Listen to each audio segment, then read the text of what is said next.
आज हम लोग बात करेंगे आज के टॉपिक किरचॉफ्स लॉज के बारे में। किरचॉफ्स लॉज जो कि आपको क्लास 12 के करंट इलेक्ट्रिसिटी जो चैप्टर है उसमें आपको किरचॉफ्स लॉज के बारे में पढ़ने के लिए मिल जाएगा।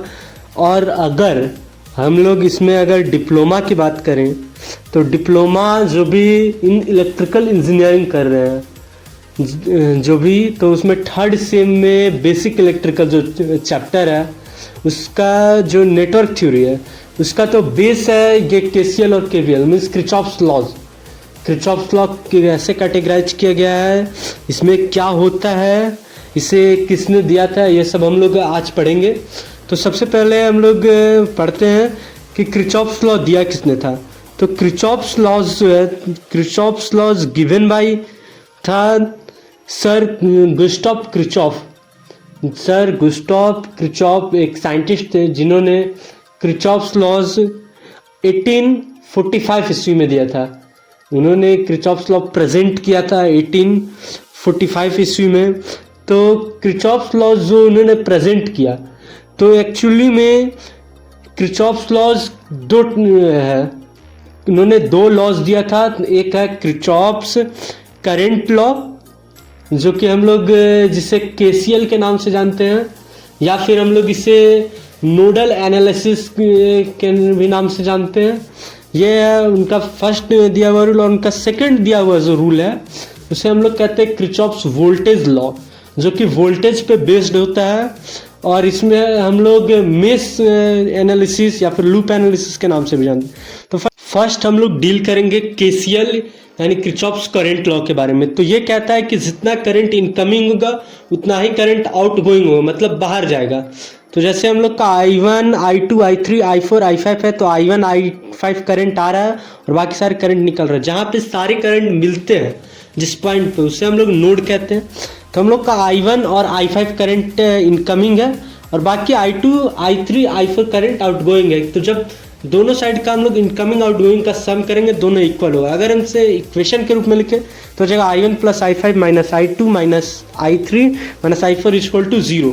मीन्स ये बताता है कि जो हम लोग का नोड पे टोटल करंट होता है वो 0 होता है। अब हम लोग आगे बढ़ते हुए इसके ऊपर कुछ न्यूमेरिकल्स देखते हैं कि हम लोग जब न्यूमेरिकल्स बनाएंगे केसीएल का तो उसे कैसे डील करते हैं। यहाँ पे हम लोग को 4 ओम के क्रॉस करंट निकालने बोला है। सबसे पहले हम लोग का यहाँ एक नोड है। नोड पे हम लोग मान लेते हैं करंट का डायरेक्शन कि I1 ऐसे फ्लो कर रहा है, I3 ऐसे फ्लो कर रहा है, I2 इस तरह से फ्लो कर रहा है। अब जब हम लोग का I1 इस तरह से फ्लो कर रहा है, I2 इस तरह से फ्लो कर रहा है और I3 इस तरह से फ्लो कर रहा है, तो I1 is equal to I2 plus I3 लिख सकते हैं क्योंकि I1 आ रहा है और बाकी दोनों करंट डिस्ट्रीब्यूट हो रहा है। हम लोग मान लिए तो I1 is equal to I2 plus I3 हम लोग के पास इक्वेशन है। हम लोग जानते हैं कि I बराबर V बाई R होता है ओम्स लॉ से। ओम्स लॉ पहले पढ़े होंगे क्लास 10th में। तो यहाँ पे हम लोगों के पास सबसे पहले 36 वोल्ट है, 8 ओम है, 8 ओम है, 6 ओम है, 4 ओम है। अब हम लोग देखते हैं कि यहाँ पे तक तो वोल्टेज सेम रहेगा, यहाँ डिस्ट्रीब्यूट हो जाएगा क्योंकि वो पैरेलल है उसकी। और यहाँ पे वोल्टेज जो 8 ओम के साथ है वहाँ पे कुछ वोल्टेज ड्रॉप होगा क्योंकि वो वोल्टेज सीरीज कनेक्टेड है, तो दोनों वोल्टेज के बीच में कुछ डिफरेंस हो जाएगा और वहाँ से वोल्टेज डिस्ट्रीब्यूट होगा। क्यों? तो मैंने पहले ही बताया क्योंकि वो पैरेलल है। तो इसलिए हम लोग इधर का इक्वेशन लिख सकते हैं कि I1 बराबर 36 माइनस V बाई 8 और उधर का वोल्टेज तो सेम रहेगा, कोई ड्रॉप होने के बाद कुछ चेंज नहीं हो रहा, तो V बाई 6 हो जाएगा I2 बराबर और I3 बराबर हो जाएगा V बाई 8 प्लस 4। क्योंकि 8 प्लस 4 सीरीज में कनेक्टेड है तो हम लोग को R इक्विवेलेंट निकालना पड़ेगा क्योंकि सीरीज कनेक्टेड है तो दोनों में I करंट मतलब सेम फ्लो करेगा। तो हम लोग का इक्वेशन बन जाता है 36 minus V by 8 equal to V by 6 plus V by 8 plus 4।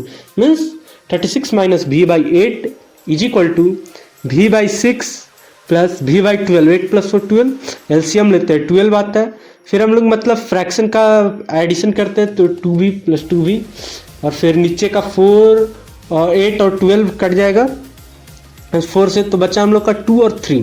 अब 36 minus V by 2 equal to 3V by 3। अब हम लोग जब क्रॉस मल्टीप्लाई करते हैं तो 108 minus 3V is equal to 6V, तो 9V हो जाएगा। तो V बराबर 108 बाई 9, तो V बराबर हम लोग का है 12। अब चूंकि 4 ओम और 8 ओम हम लोग को 4 ओम के पास करंट बोला है तो ये सीरीज में है, इसलिए दोनों में करंट तो सेम फ्लो होगा, क्योंकि सीरीज में करंट सेम फ्लो होता है। तो हम लोग का I3 बराबर हो गया V/12 हम लोग का था, तो I3 जो होगा वही होगा 4 के क्रॉस करंट में। तो I3 इक्वल टू जब हम लोग V का वैल्यू रखते हैं तो 12/12, तो कट के 1 आया, तो 4 ओम के क्रॉस करंट हम लोग का निकला कितना 1 एम्पियर। अब हम लोग KCL को मैंने पहले ही बताया कि हम लोग KCL को नोडल एनालिसिस भी कहते हैं, क्योंकि इसमें हम लोग डील किस चीज़ पे किए, नोड पे डील किए। जिस जगह पे सारे करंट्स आकर के मिले उस जगह से हम लोगों ने इसे आगे बढ़ करके डील किया, जिसको नोडल एनालिसिस का। हम लोग का अगला है किरचॉफ्स वोल्टेज लॉ, जिससे हम लोग KVL या फिर मेश एनालिसिस, मैंने आपको पहले ही बताया कि इसे मेश एनालिसिस या फिर लूप एनालिसिस भी कहते हैं। तो लूप हम लोग का कब बनता है, लूप हम लोग का बनता है जब हम लोग का कोई सर्किट पूरी तरह से क्लोज्ड हो जाता है। एक क्लोज्ड सर्किट को ही हम लोग एक क्लोज्ड लूप कहते हैं। तो KVL बोलता है कि total voltage in closed loop is 0। तो इस टोटल वोल्टेज हम लोग का एक क्लोज लूप में 0 होगा। मान लेते हैं हम लोग का एक ये वोल्टेज सोर्स है, वोल्टेज सोर्स है, फिर यहाँ रेजिस्टेंस है, यहाँ रेजिस्टेंस है। इस तरह से हम लोग का एक बना हुआ है, ये पूरा क्लोज है, इस तरह से एक लूप बना हुआ है। यहाँ वोल्टेज हो, यहाँ वोल्टेज, और ये दोनों जगह पे रेजिस्टेंस पे वोल्टेज होगा, क्योंकि यहाँ पे वोल्टेज आकर के ड्रॉप होगा, क्योंकि ये सीरीज में कनेक्टेड है, तो वो कुछ ना कुछ वोल्टेज ड्रॉप होगा। अब हम लोग जब वापस से उसी सर्किट को रिकंस्ट्रक्ट करते हैं, हम लोग को जब V और V जो दोनों वोल्टेज सोर्स है वो सीरीज कनेक्टेड है, तो वो दोनों ऐड हो जाएगा, सेम हो जाएगा और एक नया वोल्टेज बनाएगा जो कि होगा VN। तो अब हम लोग एक नया सर्किट ड्रॉ करते हैं जिसमें वोल्टेज का वैल्यू VN होगा और दोनों वोल्टेज ड्रॉ V और V। तो यहाँ पे हम लोग आगे जब इस इक्वेशन के रूप में लिखेंगे तो हो जाएगा VN minus V equal to 0, क्योंकि जितना वोल्टेज रहेगा उतना ही वोल्टेज ड्रॉप करेगा ना, उतना ही वोल्टेज इक्वली डिस्ट्रीब्यूट होगा। तो अब हम लोग इस पे आगे बढ़ते हुए KVL पे हम लोग कुछ न्यूमेरिकल डील करते हैं कि इससे न्यूमेरिकल कैसे सॉल्व करें KVL का। तो हम लोग का KVL में देखिए यहाँ पे लूप बन रहा है, या मेश बोले तो यहाँ पे 2 बन रहा है, फर्स्ट और सेकंड। फर्स्ट लूप में अगर सॉल्व कर मेरा 36 वोल्ट है। अब हम लोग का ओम्स लॉ से हम जानते हैं कि V इक्वल टू IR होता है, तो हम लोग का 8 ओम के एक क्रॉस भी कुछ वोल्टेज होगा, वहाँ पे वोल्टेज ड्रॉप होगा, सीरीज कनेक्टेड है, तो वहाँ पे हम लोग का रेजिस्टेंस है। अब हम लोग वहाँ पे हो गया 8 इंटू I1, क्योंकि I1 करंट हम लोग मान लें। अब इसमें इधर से भी एक करंट फ्लो रहा है, इधर से भी एक करंट फ्लो रहा है, इसलिए I1 और I2, तो यहाँ पे -6 इंटू I1 माइनस I2 करने। अब हम लोग जब सेकंड लूप के बारे में बात करते हैं, सेकंड लूप में वहाँ पे एक करंट डिस्ट्रीब्यूट होगा -8 I2 माइनस 4 I2। अब यहाँ पे हम लोग को देखिए, यहाँ पे एक करंट हम लोग का इधर से जा रहा है, इसका डायरेक्शन, एक करंट I1 भी तो आएगा उधर से, तो इसलिए हो जाएगा -6 इंटू I2 माइनस I1, क्योंकि इधर का डायरेक्शन हम लोग का इधर से है। तो हम लोग का 2 इक्वेशन बन गया, 36 minus 8 I1 minus 6 I1 minus I2 equal to 0, minus 8 I2 minus 4 I2 minus 6 I2 minus I1 equal to 0। हम लोग जब इसको सॉल्व करते हैं फर्स्ट इक्वेशन को, तो हम लोग का बनता है 36 minus 8 I1 minus 6 I1 minus I2 equal to 0 को सॉल्व करते आगे, तो हम लोग का 36 माइनस 8 I1 माइनस 6 I1, क्योंकि 6 दोनों के साथ मल्टीप्लाई होगा और माइनस है तो माइनस माइनस प्लस हो जाएगा, प्लस 6 I2 इक्वल टू 0। हम लोग 36 को अगर इधर ही रखते हैं और वो सारे माइनस वाले टर्म को उधर ले जाते हैं, तो उधर हम लोग का जुट करके 8 और 6 14 हो जाएगा, माइनस प्लस हो जाएगा, और जो 6 है वो माइनस में इसलिए प्लस में, इसलिए माइनस में हो जाएगा। हम लोग सेकंड इक्वेशन को सॉल्व करते हैं, तो सेकंड इक्वेशन को हम लोग सॉल्व करते हैं -8 और -4 I2 है, सेम है उसके साथ, तो दोनों ऐड हो जाएगा। तो हो गया हम लोग का 12 I2 minus 6 I2 plus 6 I1 equal to 0। हम लोग अरेंज कर दिए इसे। अब हम लोग के पास दोनों इक्वेशन बनी है, 14 I1 minus 6 I2 equal to 36, 6 I1 minus 18 I2 equal to 0। अब हम लोग इसे मैथमेटिक्स में क्लास 10 में जो हम लोग पढ़ते हैं एलिमिनेशन मेथड, उससे हम लोग इसे सॉल्व कर देते हैं।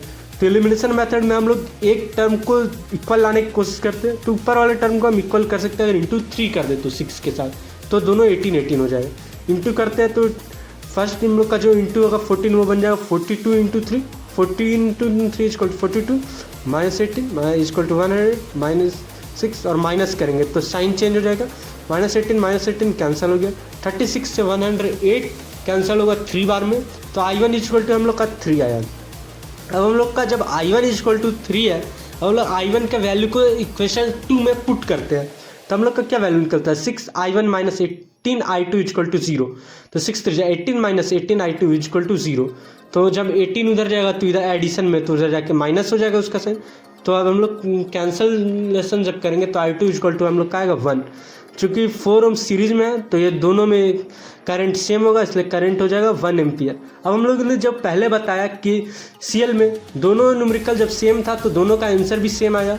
तो इसी तरह से अगर आप लोगों को न्यूमेरिकल्स पे और वीडियो चाहिए तो मैं एक सेपरेट वीडियो बना दूंगा जिसमें केसीएल के ऊपर कुछ न्यूमेरिकल्स रहेंगे और केवीएल से रिलेटेड कुछ न्यूमेरिकल्स रहेंगे। तो अगर आपको ये वीडियो अच्छा लगा, आपको इस वीडियो से कुछ नॉलेज मिला, तो इस वीडियो को आप लाइक कीजिए। आपको वीडियो कैसा लगा आप कमेंट कीजिए। इस वीडियो को ज़्यादा से ज़्यादा अपने दोस्तों के साथ शेयर कीजिए ताकि आपके दोस्त भी नॉलेज ले सके। मेरे चैनल को सब्सक्राइब कीजिए और बेल आइकन को दबाना बिल्कुल भी नहीं भूलिएगा। Okay, thanks for watching.